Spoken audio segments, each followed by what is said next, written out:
Hello everyone and welcome to Time with Kai channel, and today let's talk about episode 19 of the Yu-Gi-Oh! Sevens anime series, Yuga versus Sebastian. 19 episodes into the show and we have our main protagonist dueling a chair. Yes, you heard me correctly. Honestly though, I thought this episode was really good. This episode shows off more similarities between Yuga and Nail, which I really did like. Both enjoyed creating things, Yuga with his roads and Nail with his garden and provenance. Plus, both seem to cherish their respective AIs, obviously Kaizo and Sebastian, and I really did like the similarities that they displayed between them. And this episode had the theme as well behind it, that, emotions are okay to have. Because we have Sebastian's character on one side going, I'm an AI, I don't need emotions, I just need this, this and this. But in the end, and throughout the episode, we see him displaying different types of emotions until at the end of the episode, he comes to understand just what it is that he actually has. And I did like that about the character. I thought the character of Sebastian was interesting to say the least. I really liked his archetype. It kind of reminded me of one of my favourites, that of course being Phantom Knights. Well, the design at least were similar. The two ace monsters that he has for his archetype, though, has the best design from Yu-Gi-Oh! Sevens that we've had so far. I really did personally enjoy those monsters. I'm of course talking about Throne of Darkness and Deyu, the Dark King of Chairs. These two monsters worked really well together, and for designs, again, superb. The usage of 0 attack point monsters, plus the mixture of the theme running through the deck of deck destruction and field destruction, I thought gave off a nice fresh vibe to an archetype that was new to us, as well as a fresh vibe to the duel itself, because some of the duels in Sevens have been quite repetitive and the plays have been very similar. This one just seemed a bit different, a bit more fresh and more fluent, in my personal opinion. And for an AI combined with a chair, Sebastian's character showed a lot of emotion and characteristics which helped make me enjoy the character that much more. In fact, I enjoyed his character more than most of the other duelists that we've had from Seven thus far. I'm of course referring to the side character duelists, not like the main characters, but at the same time Sebastian is up there when comparing them to the characters like the, the guy from the Spaghetti episode, the guys from the Dinosaur and the Ramen Kid. I thought this character just was better than the likes of those. He was a very proud character, showing off a lot of pride in his characteristics, and he took his value as a massaging chair, the fact that he sat above all other types of chairs, very seriously. And only he can decide who sits on him, which again plays to the prideness of this character. And we see lots of different people kind of donning a throne that is him, in like his kind of monologue and his talking, which was overdramatic, and this character is a bit overdramatic, but I think that adds to his charm as well, so I'm going to put that down as a plus. And I can see why some people might find his over-the-topness a little bit annoying. Honestly though, I do see some similarities from this character to Kaizo's character in their over-the-top quirkiness. It's just that Sebastian is a little bit more serious and a little bit more aggressive when he shifts to his aggressive state, whereas Kaizo is a bit more of a goofball and joker and, a bit more of a ladies' man, as you will.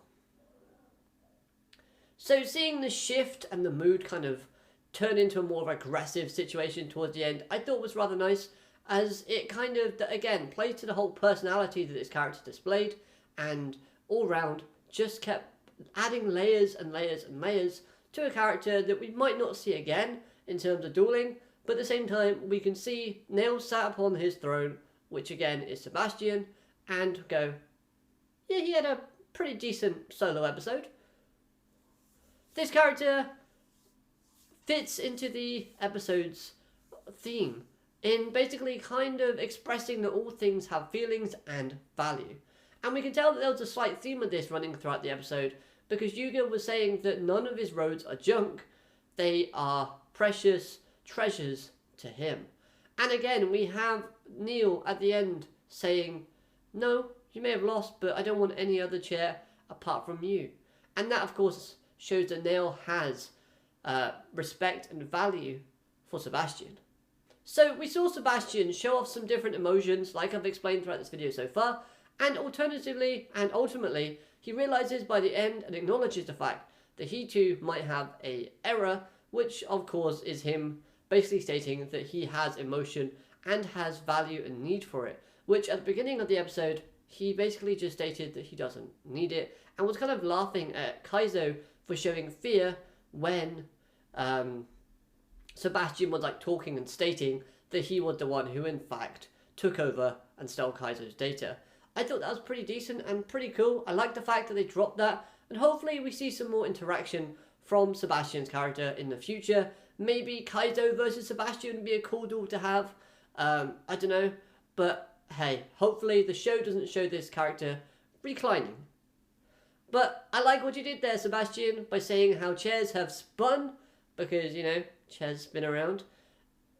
History with humans. Okay, fine, let's move on to a different character. Let's talk about Yuga. Now then, let's move on to Yuga's character. And all honestly, I thought this was one of his weaker episodes. You could actually argue that this episode could be a development episode for Yuga's character, but at the same time, I still thought it was a little bit weak from his perspective. He came across a bit more childish and immature from this episode, which isn't really a big issue, it's just the way they displayed his personality.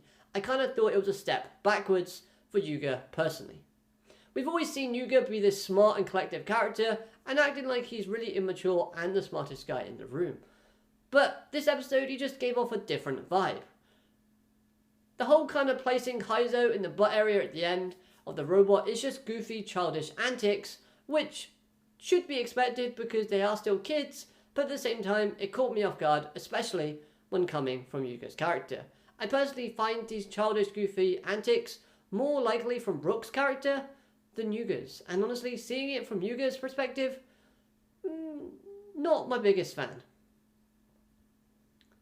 However, dreams often do tell us something, and I personally believe that this dream of Yuga's served two different purposes. Number one, real quick, it shows the purpose of Yuga really wanting to unlock that door to the new world, thus becoming the king. And this kind of confirmation was really appreciated because we've had him state this throughout the past, but this obviously is more of a literal representation of his dream to do so, which I quite liked. And number two is that in order for Yuga to unlock this door, he'll need the help of other people he can trust, aka friends. Using the robot to symbolize that, Yuga can't open the door on his own. Kind of reminds me of episode 1, where we see Yuga dreaming of a giant robot with him, Roman, Gakuto, and Rook all piloting different sections of said robot.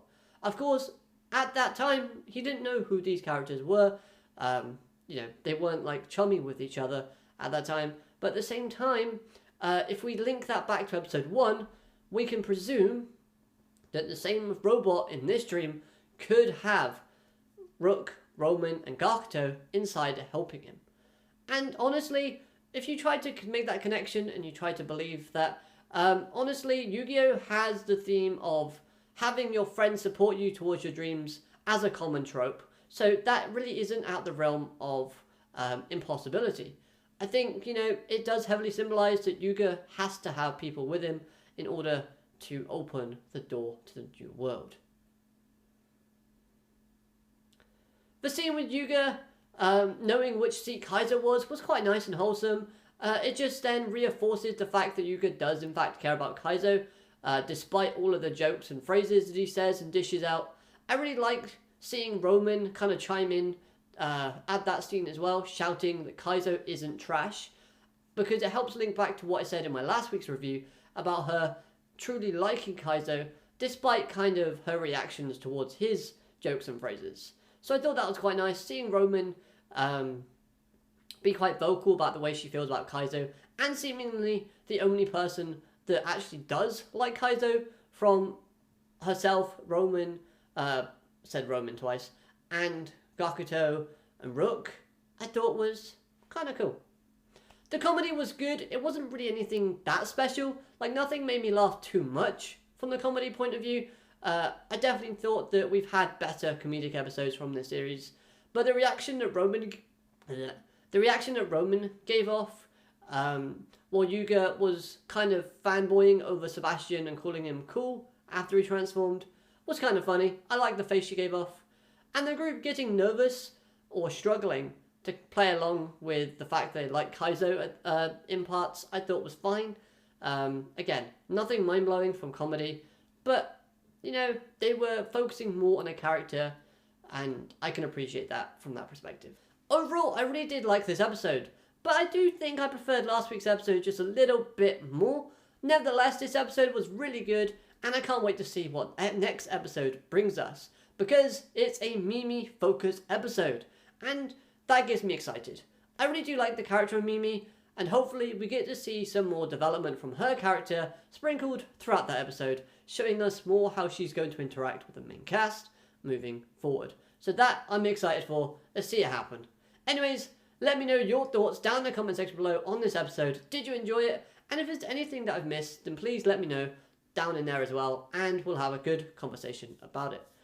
But above all else, like the video, subscribe if you're new so you never miss a video, and just enjoy your day, have a great day, and I'll catch you next time. Alligator, matinee, goodbye.